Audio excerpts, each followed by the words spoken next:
Imagine you're President Vladimir Putin of Russia. The world has dubbed you as a pariah for invading Ukraine. The ICC has issued a warrant of arrest against you, and the Western has issued sanctions against your nation, meaning they want to cripple your economy. What would you do?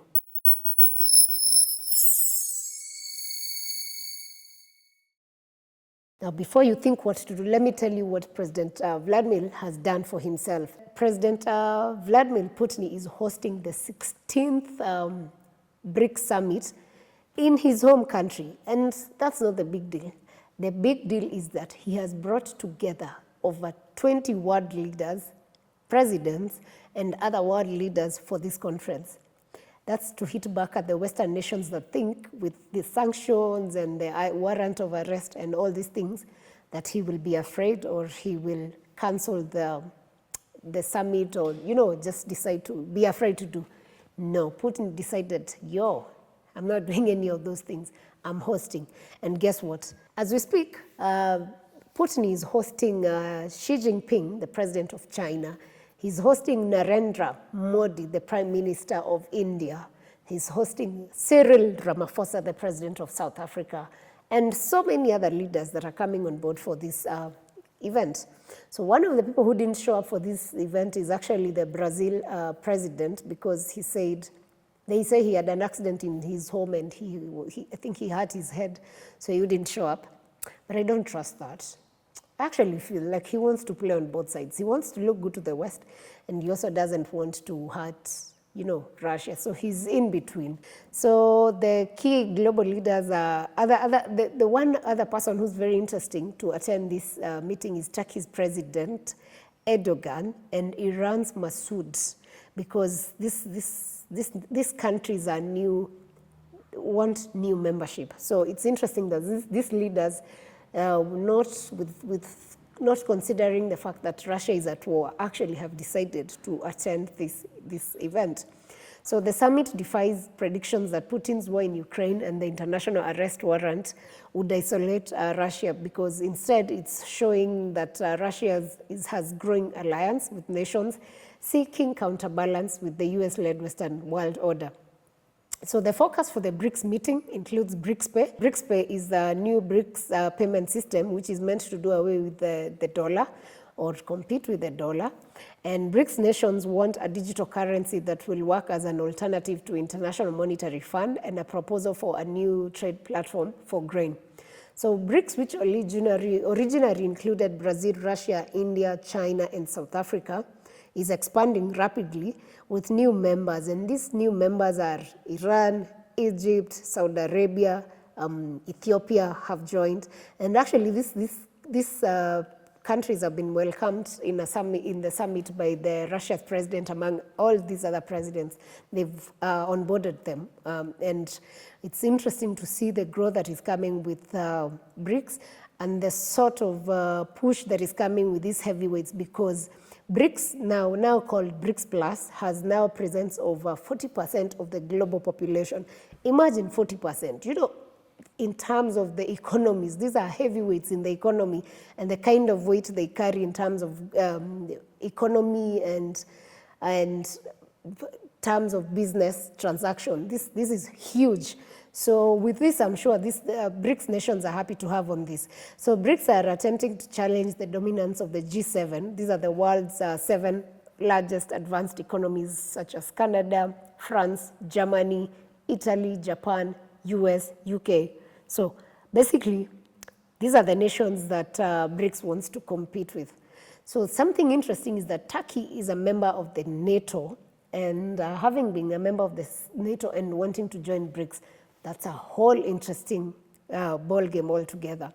And we can only wait and see how these other NATO members will react to this, because it's very interesting that a member of NATO would want to join BRICS. And NATO is an enemy to Russia. And Russia is actually the one hosting, and they are a key member. So if they are allowed to join, that would be interesting to watch. If Turkey joins BRICS and they become allies of Russia, it will be easy for Russia to control the Black Sea, which is key for their security.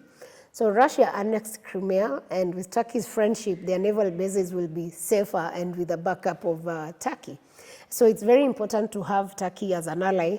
And remember that Russia and Turkey are big on gas and tourism business. So for them, it will be a plus. The question I'm asking, and I think most people are concerned, is, do you think at some point they'll have to quit NATO?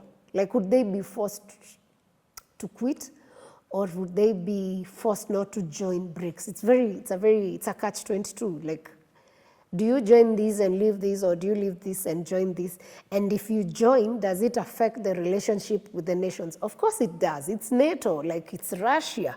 If anyone joins a movement that has Russia, that person definitely becomes an enemy or perceived enemy of the United States and the Western nations at large. So Russia is seeking to convince BRICS countries to build an alternative platform for international payments that would be immune to Western sanctions, because you know they were issued with sanctions when the war happened, and with sanctions means your economy and the way you operate basically gets affected. But the key thing to note is the divisions that are in between China and India. And these are the top purchasers of the Russian oil, having difficult relationships. You know, if they bring a new currency, I don't know if China and India will agree to it 100% when they're not in, they're not in good terms 100%. Russia aims to enhance the influence of BRICS within the international financial system, expand the use of BRICS currencies, and promote deeper cooperation in tax and customs policies. Russian officials see the summit as a diplomatic success. And actually, they're saying that they have over 36 countries participating and over 20 heads of states. And for Putin, the summit offers a powerful image of standing strong with global allies amid rising tensions. I mean, this is the one time that Putin is showing the world, not even the West, basically. Do not imagine that I am, because you have treated me as an enemy, that everyone else treats me as an enemy. Imagine hosting over 20 presidents and other friends of Russia coming on board from different states, and still you think that the world is against them, especially if for China. Like, if you have the president of China, you have the prime minister of India, you're sending a strong message. And I think for him, for Putin at this moment, he has a strong message to the world. India, for instance, remains a key market for Russia commodities, and actually they've been after the sanctions happened, India became their biggest partner for crude oil. So what Russia was doing is sell the crude oil to India. India processed the oil and sent it to wherever. It was very hard for now the US to say, India cannot sell oil to whichever country, because oil doesn't come written that it comes from originally from Russia, and that created a rift, and there was no way they were going to sort that mess.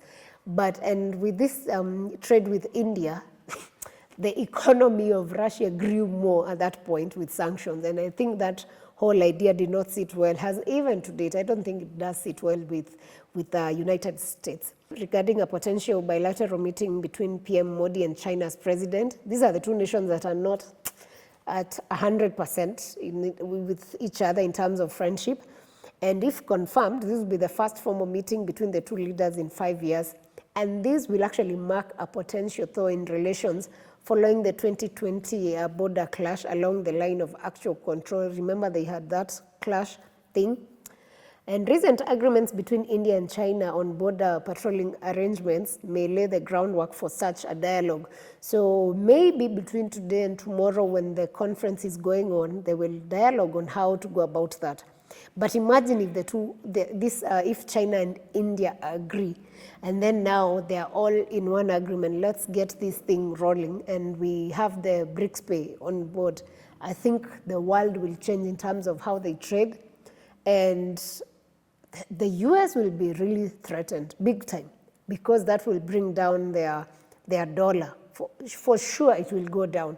Secretary General Antonio Guterres is also attending and is expected to meet up with President Putin on Thursday.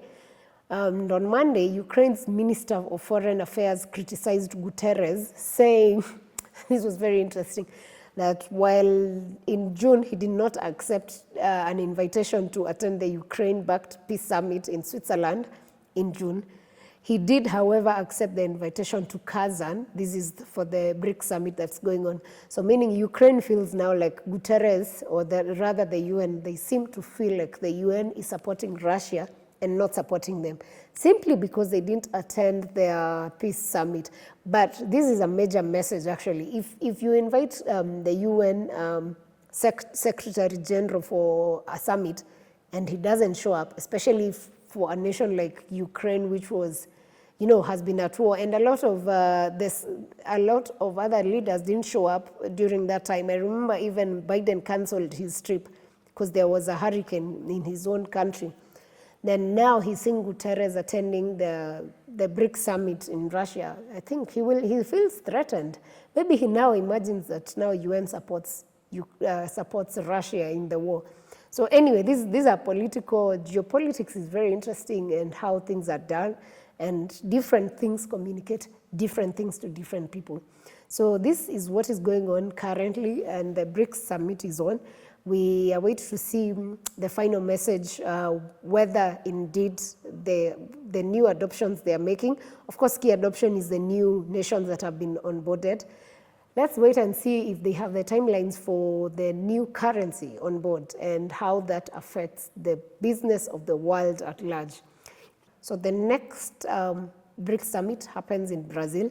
Of course, the chairmanship of BRICS now is under Brazil president starting January 2025. And the president of Brazil, that is Luiz Lula da Silva, will be the person to lead BRICS for the next 1 year and maybe implement some of the things that will be raised in this year's BRICS. So yeah, that's what is happening in the world. And for more information, keep checking and watching all these videos that we have for you here, because there's more to where this came from. Yeah, and let's keep interacting in the comments section. Thanks for watching. We'll catch you on the next one.